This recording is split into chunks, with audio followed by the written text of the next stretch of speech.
Reis juízes agora recomeçam a vida em outras funções. Um continua muito bem, obrigado, e o outro, sabe Deus.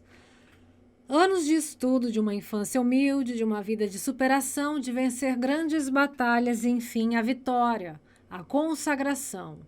Ambos, o esforço e a inteligência os levaram a um dos postos mais elevados da justiça, da lei. Dois juízes, dois sonhos, dois homens ambiciosos, mas também duas quedas.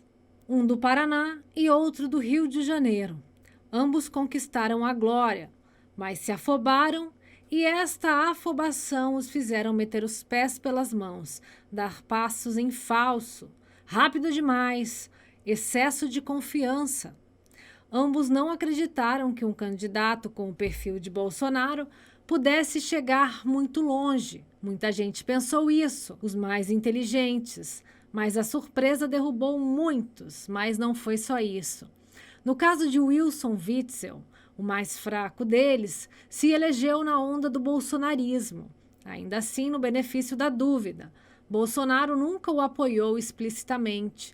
O que ele tinha era um apoio tímido de um dos filhos do então candidato à presidência. Mas só o benefício da dúvida já valeu para que o candidato, que nem estava cotado para vencer, derrubasse o primeiro e o segundo lugar das pesquisas.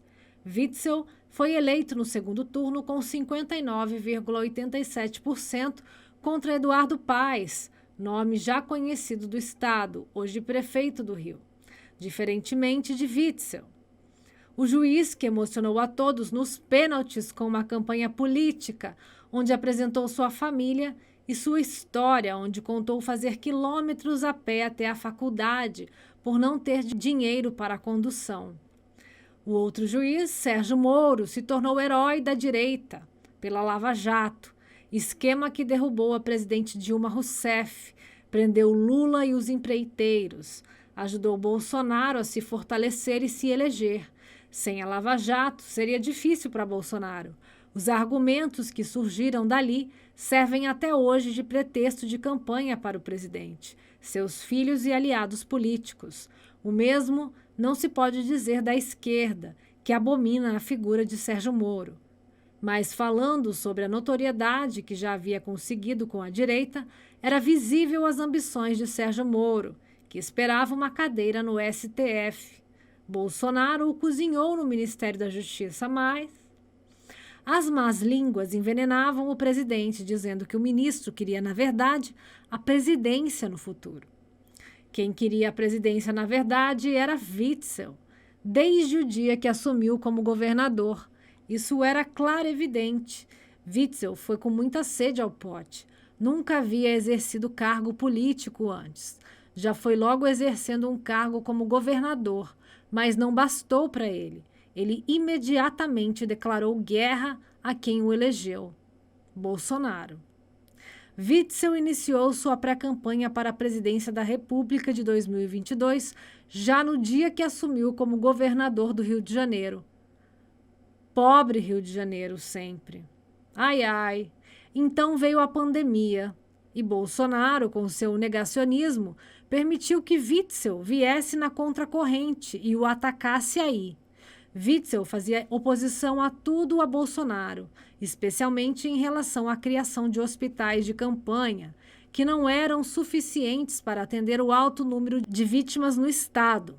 Witzel, então, iniciou a criação de mais e mais hospitais, respiradores e materiais necessários para os pacientes. E assim ia ganhando a simpatia daqueles que iam se opondo a Bolsonaro. Já o início do relacionamento entre Sérgio Moro e Bolsonaro iniciou em agosto de 2018, quando o famoso juiz da Lava Jato anunciou que assumiria o cargo de ministro da Justiça. À frente do ministério, Sérgio Moro adotava o discurso anticorrupção do presidente, que prometia carta branca ao ministro, o que não aconteceu. O primeiro conflito ocorreu no início de 2019, com a revogação de nomeações. Logo depois, com tentativa de trocas no comando da PF por parte do presidente, que o ministro não concordou, não foi conivente. Aí vieram a transferência da COAF para o Banco Central, a falta de interesse de Bolsonaro em relação ao pacote anticrime criado por Moro, a demissão de Maurício Valeixo no comando da PF sem justificativa ou consideração ao ministro, foi o estopim para que Sérgio Moro pedisse demissão. Wilson Witzel seguiu desde a eleição sempre que podia batendo em seu rival, o presidente Bolsonaro. Diferentemente de Moro, que tudo o que queria era o respeito e o cumprimento do combinado entre ele e o presidente, que não aconteceu. Witzel acabou provocando a ira de Bolsonaro e não tinha ficha limpa. Olha que ironia. Wilson Witzel, o governador do Rio, usava os hospitais de campanha para se promover na pandemia, como benfeitor. Alguém preocupado em salvar o maior número de vidas possíveis em meio a uma tragédia. Mas aí se descobre que o governador havia desviado milhões em verbas dos hospitais de campanha. O ex-secretário da Saúde do Rio de Janeiro, Edmar Santos, revelou à Procuradoria-Geral da República que o grupo criminoso liderado pelo governador afastado criou, em novembro de 2019, o Finanços, com orçamento de 2 bilhões, para atender ao interesse do Palácio Guanabara. A afirmação consta entre os 33 anexos da delação premiada do ex-secretário e que serviu para corroborar boa parte da investigação do Ministério Público Federal. De acordo com denúncia do MPF, o Finanços era operado pelo grupo comandado pelo pastor Everaldo, apontado pelos procuradores como um dos 3 eixos no esquema de desvios montado por Witzel. O Finanços foi criado no dia 4 de novembro de 2019 e o critério de divisão de financiamento para cada município seria populacional. A publicação consta no Diário Oficial do Estado. Na ocasião, o governo explicou que a finalidade do fundo era socorrer os municípios no custeio da saúde. No entanto, o objetivo, desde a sua criação, segundo denunciou Edmar aos procuradores, sempre esteve voltado para atender aos interesses do grupo criminoso, conforme consta no relato descrito pelos procuradores. Que o colaborador ressalta que o grupo vislumbrou 4 oportunidades para a cobrança de vantagens indevidas. 1. Cobrança junto aos prefeitos de percentual a ser destinado. 2. Possibilidade de pagar o 13º salário da folha de servidores dos municípios. 3. Acordo direto do governador Wilson Witzel com o prefeito de Duque de Caxias para repasse de 100 milhões. 4. Envio de valores a Barra Mansa, Rio de Janeiro e Volta Redonda, a pedido do ex-deputado estadual e ex-prefeito de Volta Redonda, Gotardo Neto, a maior do que seria devido pelo critério de Finanços. Segundo delatou Edmar, o esquema seria feito da seguinte forma: o governador do estado do Rio de Janeiro faria o repasse ao município. Uma empresa envolvida no esquema seria contratada para execução de um determinado serviço, e esse montante seria devolvido para o grupo através da empresa. Edmar também esclareceu que, embora o critério para receber o dinheiro fosse pela necessidade do município e pelo número de habitantes, na verdade a escolha era mediante a relação do prefeito da cidade contemplada com a organização criminosa. Num dos trechos da delação, Edmar relatou ainda que o próprio Witzel solicitou que o ex-secretário fizesse os repasses ao município de Volta Redonda e de Barra Mansa, no interior do estado.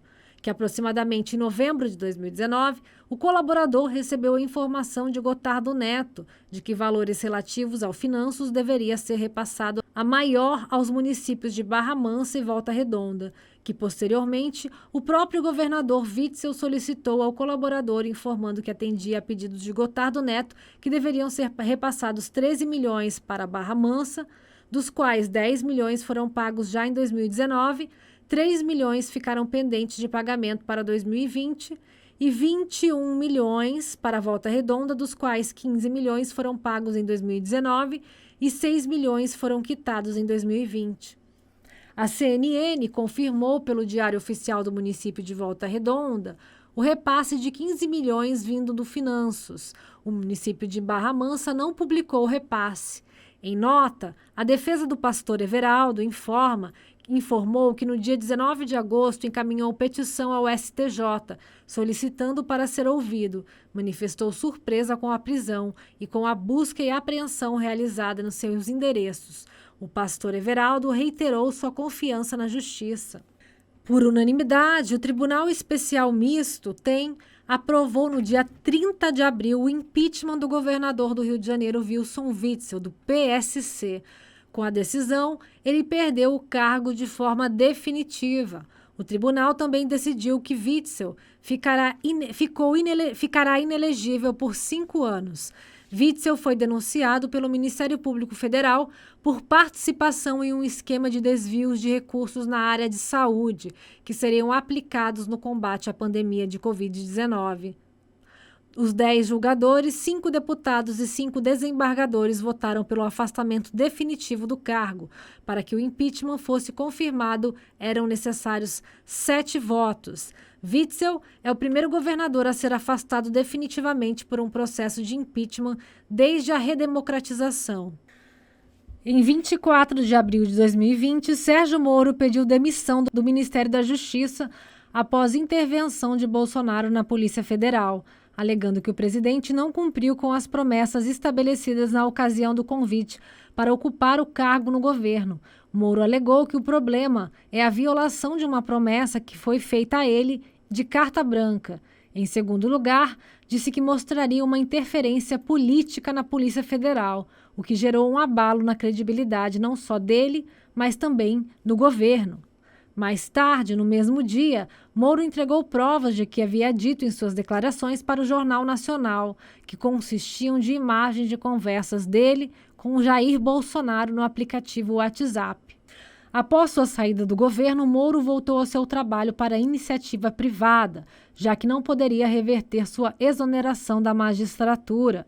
Em setembro de 2020, inscreveu-se como advogado na Seccional Paranaense da Ordem dos Advogados do Brasil, a OAB.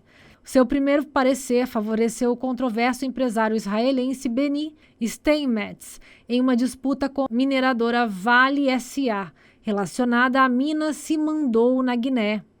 Em novembro de 2020, foi divulgada sua contratação como sócio-diretor da Alvarez e Marçal, empresa americana que presta serviços de recuperação judicial e assessoria jurídica para atuar na área de disputas e investigações.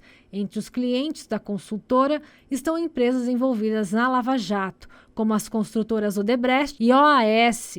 Em abril de 2021, a Alvarez e Marçal informou nos autos de processo de recuperação judicial do grupo Odebrecht que Moro foi contratado como consultor, não sendo sócio da empresa nem atuando em casos de empresas como as quais ele tenha tido contato prévio como ministro ou como juiz. Outra atividade do ex-juiz é como palestrante sobre direito, corrupção, economia e outros assuntos que marcaram sua biografia. Para a carreira de palestrante, Moro contratou o Dodge Sirena, empresário responsável pela carreira do cantor Roberto Carlos. Sérgio Moro, ao que se acredita, tenha um salário hoje muito maior daquele que tinha como ministro da Justiça. Já o do ex-governador Wilson Witzel não pode se dizer o mesmo. Em matéria hoje publicada pelo jornal Extra, o ex-governador do Rio já planeja os próximos passos de sua carreira profissional. Depois de sofrer o impeachment em abril deste ano, Witzel irá abrir um curso de mentoria para candidatos a concursos públicos. Segundo ele mesmo, afirmou em suas redes sociais, ao Globo Extra, ele ainda disse que quer lançar uma ONG de formação política, com um visual completamente diferente. Numa das publicações em sua página, ele perguntou aos seus seguidores quem irá realizar o concurso público para a Polícia Civil. O internauta questionou ao ex-governador se daria tempo para se preparar. Witzel então respondeu: "Tudo é possível, depende de sua vontade, tempo e dedicação. Eu posso te ajudar no meu curso de mentoria que será lançado nos próximos dias", respondeu o ex-governador do Rio. Além disso, Witzel compartilhou uma enquete fazendo referência aos cargos a serem disputados no concurso para policiais. Numa das publicações, ele surgiu sorridente tomando um café no bairro onde mora no Rio. Na legenda, fez menção ao próprio futuro. Seguir em frente sempre, com perseverança e muita fé. Há muito a ser feito e cuidar da saúde é fundamental para ter a resistência necessária. Consta de um trecho da publicação, em que ressaltou ter tirado a máscara apenas para tomar café. O clique foi feito pela mulher Helena Witzel. Minha gente, estaria nascendo um novo coach?